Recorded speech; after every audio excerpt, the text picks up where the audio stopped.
Hello everyone, আসসালামু আলাইকুম। কেমন আছেন সবাই? আলহামদুলিল্লাহ আমি ভালো আছি। আজ খুবই স্পেশাল একটি রেসিপি নিয়ে চলে আসলাম সবার মাঝে। আজ আমি শেয়ার করব tandoori chicken recipe. Tandoori chicken রেসিপিটি করতে এইখানে আজ আমি নিয়েছি 2টি ব্রয়লার মুরগি। একটি মুরগির ওজন আছে 900 গ্রাম করে। 2টি আস্ত মুরগিকে আমি শুধু মাঝখান থেকে কেটে নিয়েছি। এখন আমরা তান্দুরি চিকেনের জন্য মশলাটা রেডি করে নেব। প্রথমে এখানে আমরা 150 গ্রাম টক দই দিয়ে দিব, হাফ কাপ টক দই।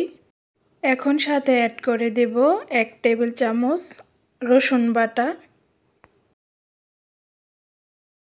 এখন অ্যাড করব 1 টেবিল চামচ আদা বাটা। এখন সাথে অ্যাড করব 1 টেবিল চামচ লাল মরিচের গুঁড়া, 1 টেবিল চামচ হলুদ গুঁড়া, 1 টেবিল চামচ ধনিয়া গুঁড়া, 1 টেবিল চামচ গরম মশলা গুঁড়া। এখন সাথে অ্যাড করব হাফ টেবিল চামচ কালো গোলমরিচের গুঁড়া। এখন আমি অ্যাড করব রেডিমেড তান্দুরি মশলা। এই মশলাটি থেকে আমি 2 টেবিল চামচ এইখানে মশলা অ্যাড করেছি। এখন অ্যাড করে দেব 4 টেবিল চামচ সরিষার তেল। অবশ্যই এখানে তান্দুরি চিকেনের জন্য সরিষার তেলটি ইউজ করতে হবে। এখন আমি অ্যাড করে দিলাম লেবুর রস 1 টেবিল চামচ, স্বাদ মতো লবণ দিয়ে এখন আমরা মশলাটা মিক্স করে সুন্দর একটি পেস্ট করে নেব। এই পর্যায়ে কথাটি না বললেই নয়, আমি যে মশলার উপকরণগুলো এখানে অ্যাড করেছি আপনারা চাইলে সেম এই মশলাগুলো দিয়েই তান্দুরি চিকেন রেসিপিটি করে নিতে পারবেন। আমার হাতের কাছে রেডিমেড তান্দুরি চিকেন মশলাটা ছিল বলে আমি অ্যাড করেছি। যাদের হাতের কাছে নেই তারা অ্যাড না করলেও চলবে, কারণ এইখানে তান্দুরি চিকেনের সম্পূর্ণ মশলাগুলো আমরা অ্যাড করেছি।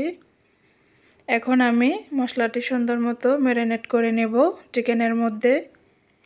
চিকেনগুলোকে আমি কিছু কিছু অংশে একটু ছুরির সাহায্যে কেটে দিয়েছি যেন মশলাটা ভালোভাবে ভিতরে ঢুকে যায়। কিছু অংশে আমি কাঁটা চামচ দিয়েও কিছু ছিদ্র করে নিয়েছি। এখন মশলাটা দিয়ে সুন্দরভাবে ম্যারিনেট করে নেব আমরা। আপনারা চাইলে ওভারনাইট ম্যারিনেট করে রাখতে পারেন, খুবই ভালো হবে। আমি 3 ঘন্টা ম্যারিনেট করে রেখেছিলাম। এখন আমি মশলাগুলো চিকেনের সাথে ভালোভাবে মেখে নেব। যত বেশি ম্যারিনেট করা থাকবে চিকেনগুলো ততই সফট বা খেতে অনেক ভালো লাগবে, ভিতরে মশলাটা ঢুকবে।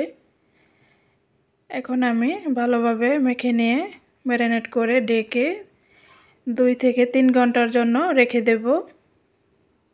এখানে আমাদের এখন ম্যারিনেট করা শেষ। এই পর্যায়ে কমপক্ষে 2 থেকে 3 ঘন্টা অবশ্যই ম্যারিনেট করে রেখে দিতে হবে, তাহলে মশলাটা ভিতরে ঢুকবে, খেতে অনেকটা সফট লাগবে।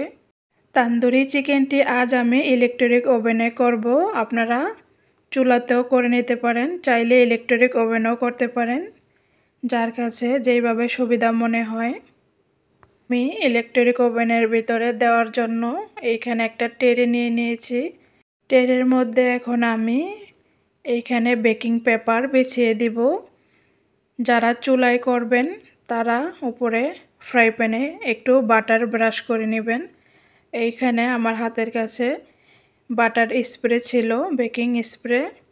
আমি এই স্প্রেটি বেকিং পেপারের উপরে দিয়েছি। এখন আমি চিকেনগুলো ট্রেটার মধ্যে নিয়ে নিব। 2টা চিকেন আমি একসাথে একই ট্রের ভিতরে দেব।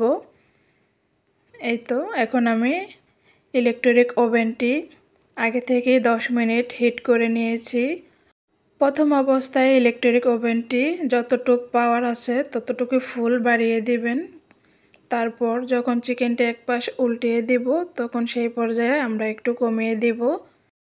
বাহিরের দেশগুলোতে চিকেন ভাজা, চিকেন ফ্রাই বা তান্দুরি চিকেনের মতো যেই মুরগিগুলোই আমরা খাই না কেন সাথে আলু দেওয়া থাকে, আজ আমিও তান্দুরি চিকেনের সাথে আলু নিয়েছি। এটা একেবারে অপশনাল, আপনাদের পছন্দ না হলে নাও নিতে পারেন, কিন্তু অবশ্যই ট্রাই করবেন, খাওয়ার জন্য খুবই ভালো লাগে। এইখানে আমি তান্দুরি চিকেনের যে মশলাটা রেডি করেছি সেই মশলা থেকে কিছু মশলা আমি আলুর মধ্যে মেখে নিয়েছি। এখন আমি তান্দুরি চিকেনগুলো খাওয়ার জন্য সাথে গরম গরম ফুলকো ফুলকো রুটি বানিয়েছিলাম।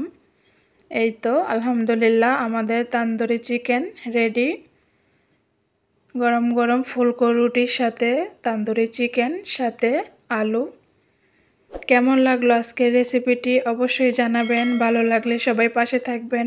কথা হবে নেক্সট ভিডিওতে। আল্লাহ হাফেজ।